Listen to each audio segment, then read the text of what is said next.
White shirts on the pitch, running fast through the night. Every heart beating loud under floodlit sky bright. So to London, stand strong. In the stands they belong. Voices echo like thunder. To the club they sing along. Up in Spurs we arise. Eyes on the prize.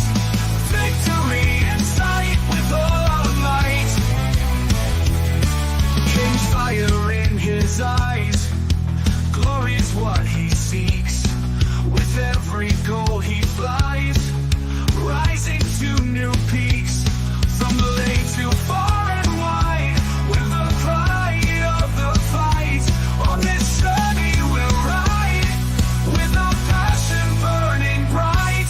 Up in Spurs we arise, eyes on the prize. Victory in sight with all our might.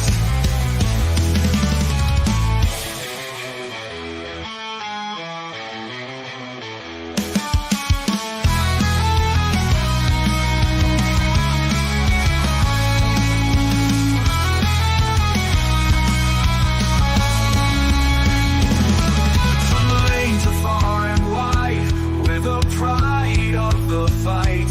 On this journey we'll ride, with our passion burning bright. Up in Spurs we arise, eyes on the prize. Victory in sight with all our might. With all our might. With all our might. How are we doing, guys? And welcome to THFC Till I Die, home of Tottenham past, present, and the exciting future under Ange Postecoglou, the mightiest manager in the Premier League. And really, it's a game tomorrow. We've got Aston Villa away. A few teams have lost today, which is probably Arsenal lost. Man City lost, and they said they were playing the kids. We played the kids on Wednesday. Well, they only made 3 changes from the team that beat us on Wednesday, so we really didn't beat the kids. They lost their record today. Fair play to them. And while I was putting this show together, guys, I'm going to start with some breaking news. And it's some breaking transfer news and some breaking takeover news. That transfer news, well, could end up being good transfer for us here, there, or everywhere. So what we're going to do is I am going to play the jingle jangle. Jingle, jangle, jingle, jangle, jangle. And we will get in with a bit of the breaking news because this is we've got some good takeover news for you.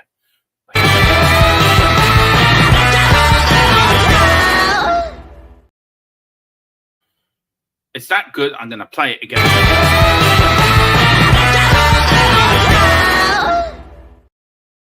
Right.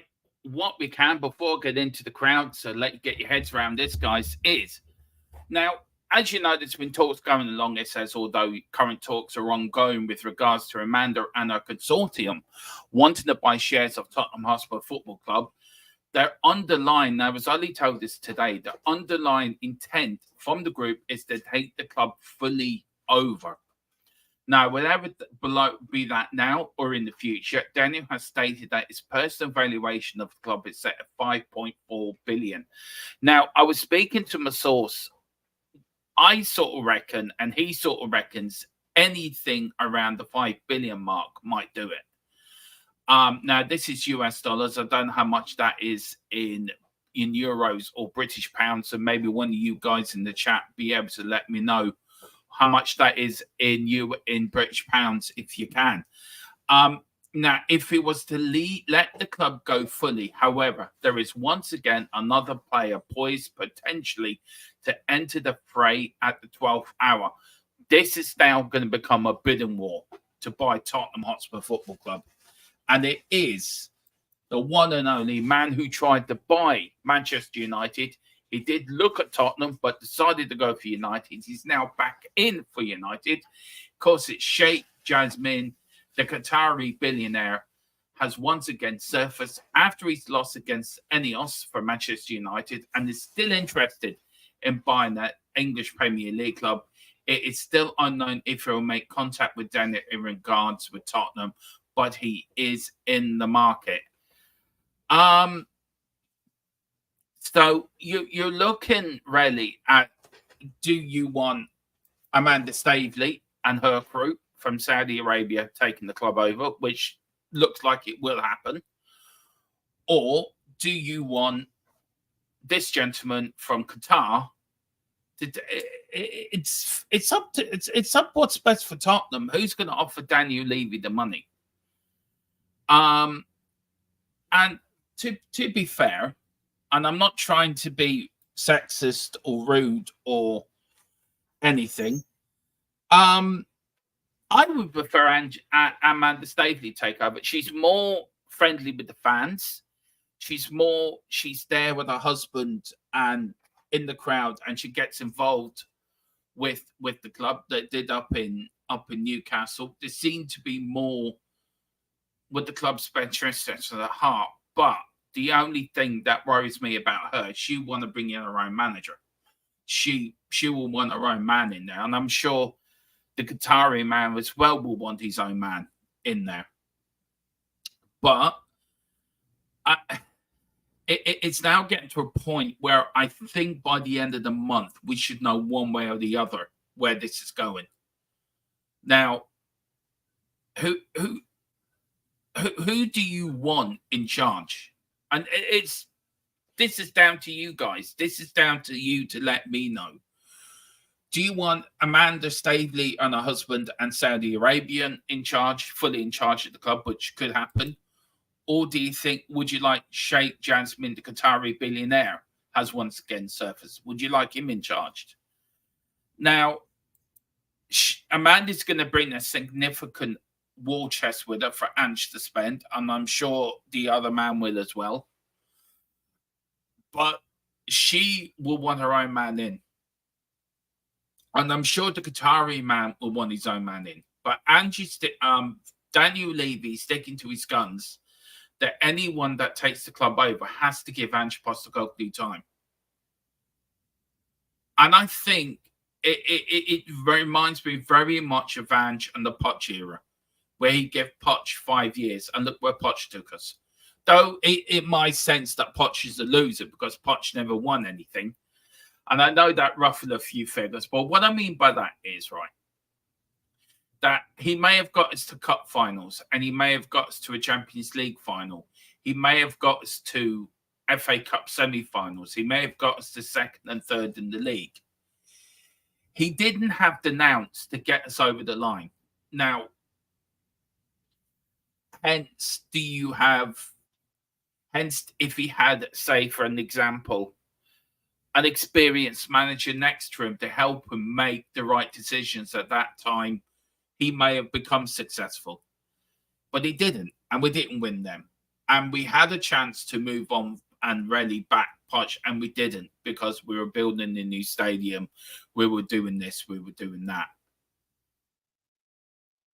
I feel in my own way that I think Amanda Stavely and the Saudi Arabian consortium is a safer bet than the Qatari. I just feel in my bones it'd be safer for Tottenham Hotspur Football Club. I just feel they would put Tottenham first. They would put the club in the right place. And for me, I think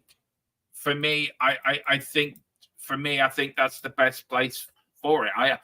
I don't know what you guys think. I don't know who you would go for. But for me, I do believe that I think it's the best interest for me. Let's go into the chat and see what you guys think. We've got DJ Samuel, big at DJ. He says, Bart Simpson is back in town. Coys, big up DJ. I hope you are doing right. I just want to make sure I've got the right. I've got the right stuff in the background. Yeah, big up to DJ Samuel. Big up, and hope you're doing well. Do pick up your memberships, guys. Do pick up your memberships. That does help us grow. And you'll be getting, like, you got the predicted lineup early. You members got it first. So do pick up your memberships. It really means a lot to us here at the channel for us to keep going. We've got Colin Cross. Hi, Dermo. Hope you're well and good evening. All big up, Mr. Colin Cross, our Celtic cousin. Hope you're doing well in the lovely country of Wales, where Tom Jones sings from the mountains, sheep in the hills, and Welsh people just sing beautifully because you've all got beautiful voices. And I'm sure, Colin, you're the same. You sound like an angel. Big up to Mr. Cress Welsh. Big up. Well done to Liverpool winning today. I don't know how Carlisle did, but big up to you, sir. Big up, mate. Hope you're well. I am doing fine. Big up Milton from down under. Big up Milton. Hope you're doing well, Domo. Hope the family's well. Yeah, my family's doing brilliant.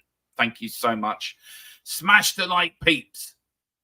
Patch the like speech for your love for this beautiful channel. Thanks so much, Milton. Really means a hell of a lot, man. And he says it's 3.8 billion pounds. That's a pocket change, isn't it, to them? Colin says just over 4 billion. You know, all this money is just pocket change. Maybe we should get in together as a channel, right? We should all chip in and we'll buy Tottenham. I put, Colin as chairman. I put Tequila as chief scout. I put Boris as looking after the reserves, and I'm manager. And then all you guys would be my assistant. Stephen Cartwright, big up Stephen, who's a member. Big up Stephen. Be like Stephen and get that little thing by your name. It is worth it, believe me. Good evening, Dermot. No in the chat. Another win must win tomorrow. Yeah, it is a must win tomorrow, and we are going to win because we are the mighty Tottenham Hotspur. Milton, big up. It's 7:15 a.m. Sunday morning in Wollongong.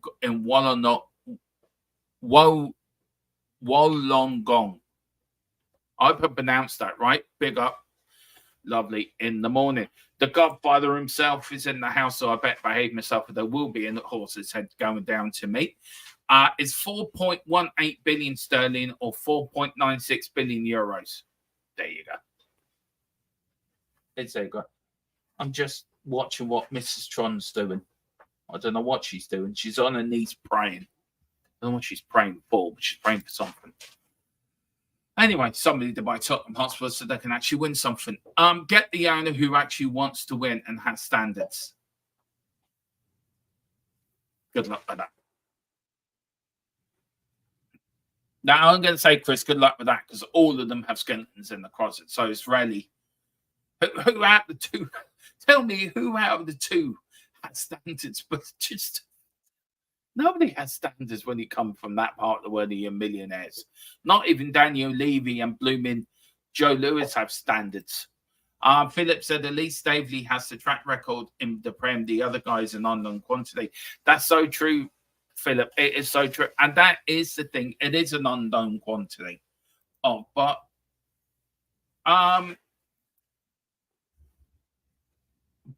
what did Amanda and her husband really achieve at Newcastle? What did they really achieve under their tenure? Did they achieve much apart from Champions League? They didn't really spend much up at Newcastle as well, if I'm rightly remembered. So, do you know what I mean? It's everyone's going for Staveley, and so would I actually go for Amanda Staveley, but what did they really achieve? I have to look into that. A lot of you were saying Staveley, actually. Staveley would be expected, yeah, she would. And that's one thing I like about her. She's more with the fans. She'd be in there with the fans. She'd be there. And I'm saying she would get in, she would quite happily sit in the south stand with the fans and listen to what the fans want. And I think Newcastle fans in a large did love her up there, and they did love her and her husband. They really were the face of the consortium. And I look, I wouldn't have any problems with her. I prefer her, to be honest with you, than the other fella. They seem that, as Philip says, they've got Premier League experience, which is they know what it is to do. But I want them to backhand, not just get rid of them and bring in their Eddie out, which has been rumoured. I'm not sure I trust any of them fully. Well, look, Stephen, you got a choice. You've got Daniel Levy, Amanda Staveley, or Qatari. So can you trust any of them? I get that. I'd rather have Amanda than the Qatari fella. I think that seems to be the saying in the chat at the moment.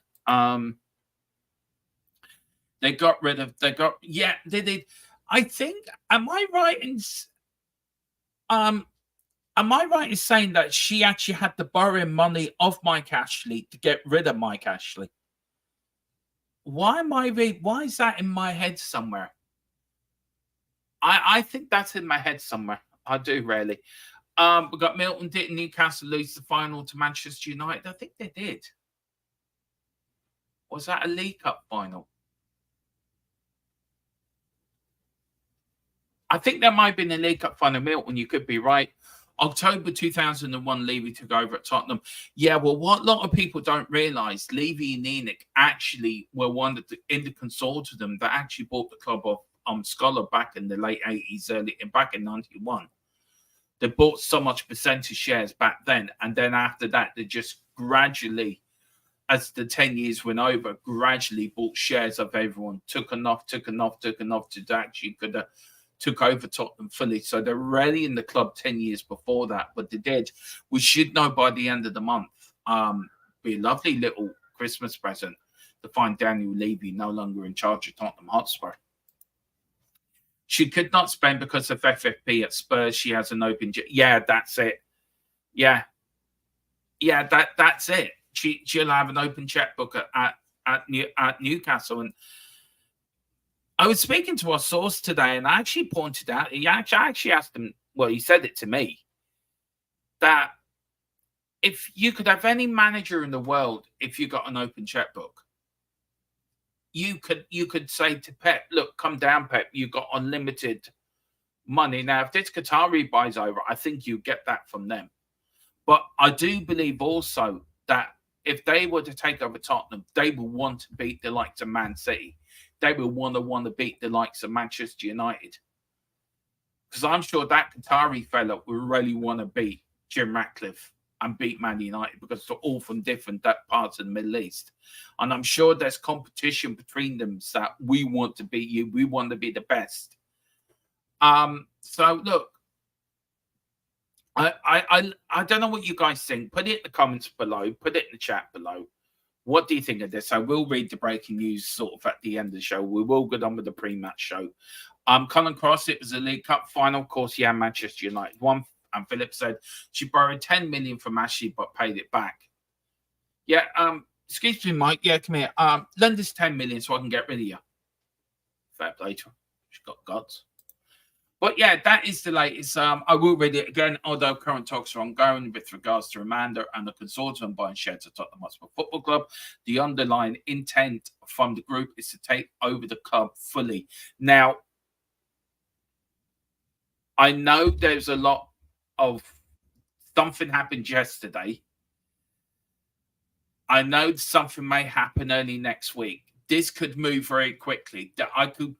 We could know more about this by the end of next week. I'm just waiting on news. I know more than what I can tell you guys. So I'm waiting on the green light to go with it. So, I would be ready. I would be very, very ready for this just to suddenly go, to break at any time. What is happening? But of course, in the 12th hour, Sheikh Jasmine, the Qatari billionaire, once again has surfaced, and now he's interested in Tottenham Hotspur. So we will find. Right. So we'll do have another bit of breaking news. So I'm just asking if I can use that, because I have got another. It's just broken the last few minutes here, guys.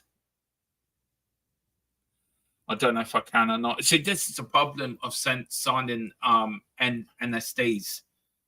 I have to get permission. I have to know. I just can't say what's been sent to me. I have to make sure if I can use it or not. I will get back to that if I can. It's a problem bloody signing these disclosure units anyway. But we are here. We are playing Aston Villa tomorrow, guys. And of course, it is at the Tottenham Hotspur Stadium, the greatest stadium in the world. It's a 2 o'clock kickoff. Of course, it is live on Sky Sports. Literally,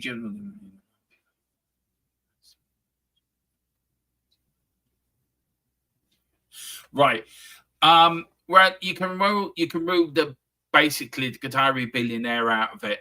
Sheikh Jamin has no interest in going against Amanda and her team in the pursuit for Tottenham Hotspur.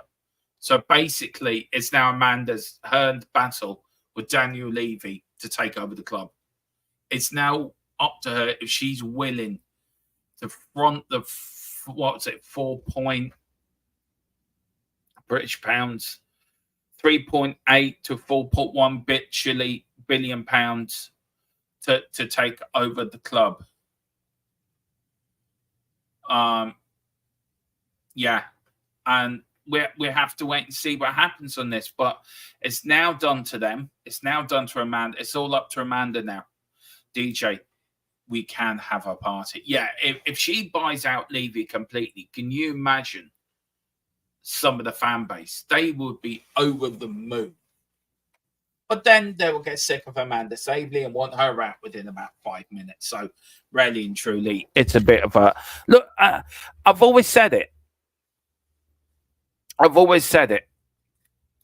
Daniel Levy has brought Tottenham as far as he can bring them. And he's taken us to heights where we would never have dreamt of taking us to heights. He was part of us getting to a Champions League final. We got to finals. We got to semi-finals. We got second or third in the league. And I've always said it, for a kick here or a kick there or a penalty here or a decision there, we could have won a League Cup, a Champions League. We could have been quite successful under Daniel Levy. We could have been the most successful period since the 60s. But, for a kick here and a kick there, or a decision in the League Cup final, which wasn't penalty, which was a penalty, which wasn't a penalty, it didn't go away and we weren't. And one trophy since 2008 isn't good enough. Of course it isn't good enough. But Newcastle and Everton haven't won trophies longer. They've been longer without a trophy. So where we have been there, I think Daniel Levy can... If you're going to write a report call for Daniel Levy, it would have to be done well, but could have done a hell of a lot more. I think that's the report card, because you should have done a lot more. But look, that's for another stream. But this is about Aston Villa. And Colin is asking, I wonder if Cash will get a warm welcome from the... Oh, he will. He'll get a really warm welcome tomorrow, Colin. He'd be roundly applauded and pelted with bottles and ice cream cones and everything else people can get their hands on. So I hope he gets sent off within 5 minutes. Cheating little git. Of course, if you are watching it now, I had to quickly put this together, guys. So do spot the mistakes. If you're watching this game, because it is on Sky Sports. It's also on Peacock TV and Fubo TV if you're in Canada. Then we've got injuries. We've got Spencer's a doubt, Sonny's a doubt, but Odegaard is out with a hamstring, and Van der Ven is out with a strained hamstring as well. So he's only out for a week or a week or so. So he should be back after the international break. I think Odegaard will be again, but Sonny and Spence are a doubt for tomorrow. Now, digging round a little bit, right? I found this the early times we played Aston Villa. And it's so funny. The first time we sort of played them in the FA Cup, but one stung outright, 20th of February, 1904, in the second round of the FA Cup, 32,000, of course, at White Hart Lane, was abandoned due to crowd trouble after 38 minutes. Now, I've done a bit of digging, and I found the reason why. Apparently, there was a VAR decision if he was offside, and it took them so long to get the photo done, right? So the referee was, of course, Michael Oliver's great-great-great-grandfather. And in the VAR room that day was Anthony Taylor's great-great-great-grandfather. So, yeah. So the crowd got restless and just a big punch-up started. And Tottenham won the punch-up, by the way. Let me add you that. Spurs won the fight. We kicked all them Villa Birmingham fans back the way up to Birmingham as quickly as they came down.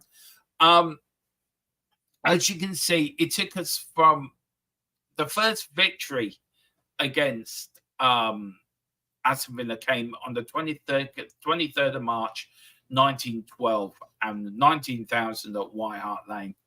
Must have been cold. It must have been a boring day that day, and we won 2-1. So, do you know what I mean? But the first bit after crowd trouble, after come up with the funniest quote from that first game, guys, if you can. It would be funny.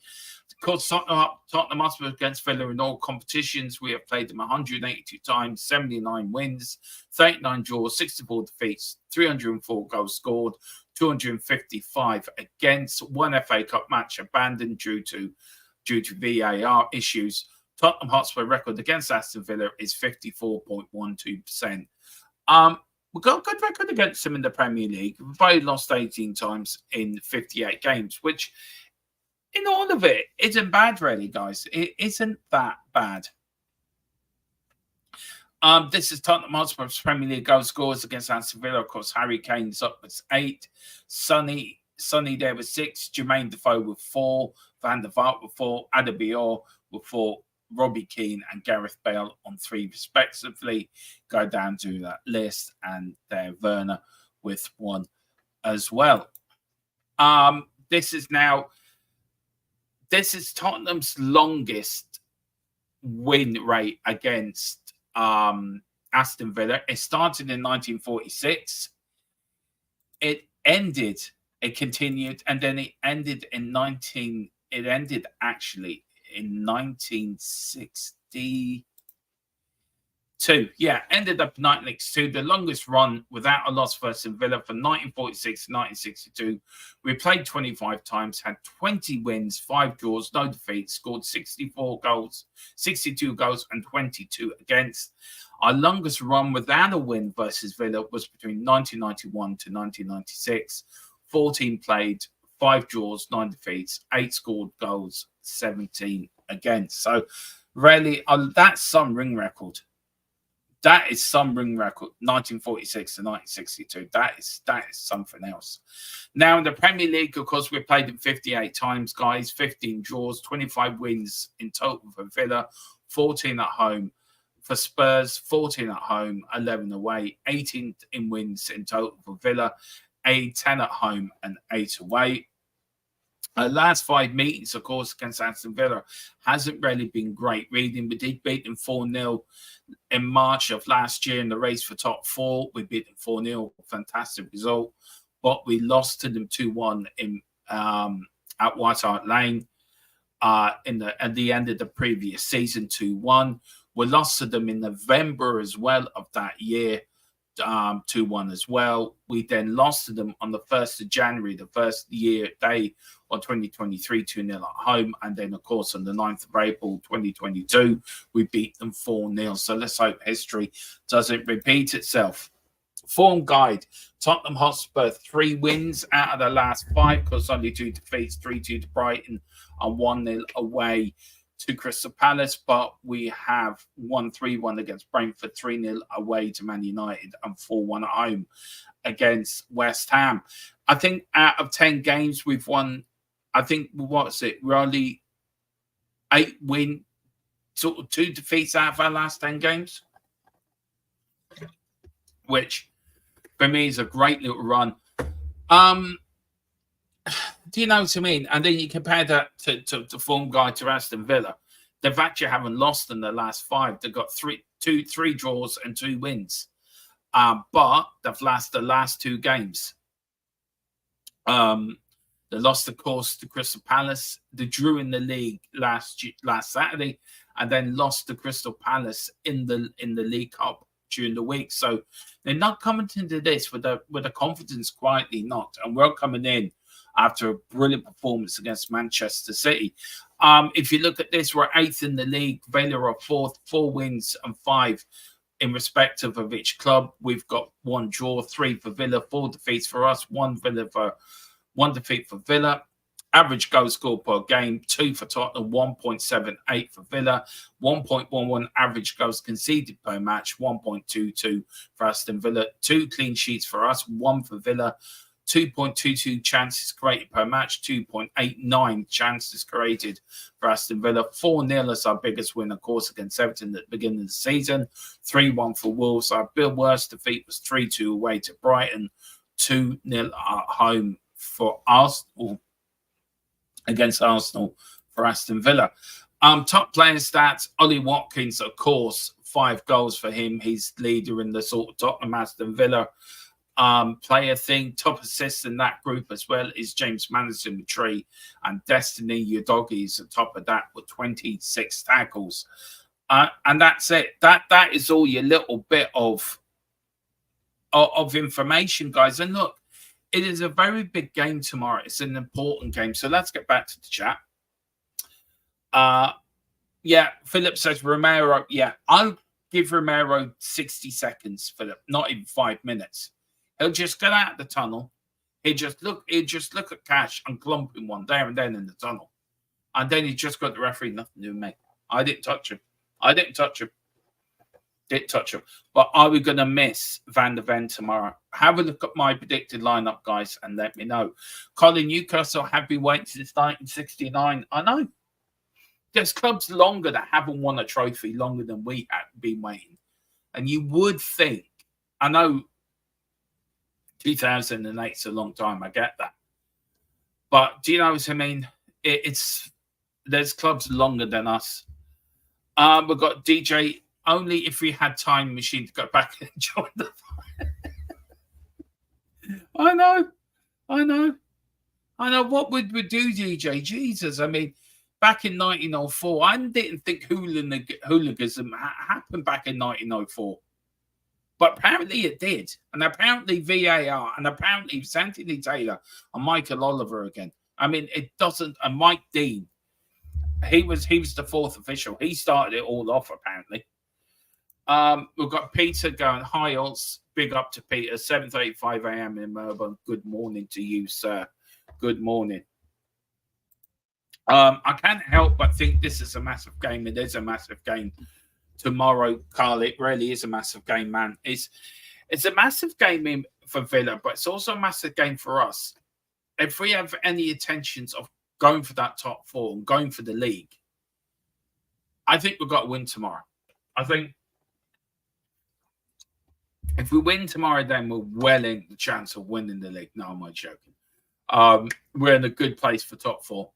We need to win tomorrow. We need to back up that Man City with a win. Smash the subscribe button, everyone. Thank you so much, Carl. Very kind of you. I think we'll be okay without Van der Ven pace tomorrow, but the running on the ball isn't really Villa style. No, it isn't. So I think we will be okay. And if we lose, the pressure is on Ange massive. Yeah, well, the pressure might be on Ange in more ways than one, Carl. If you were with me at the start, did have some breaking news on Takeover. What I'm going to do, guys, I'm going to pre-record this as a separate video and put this out as well.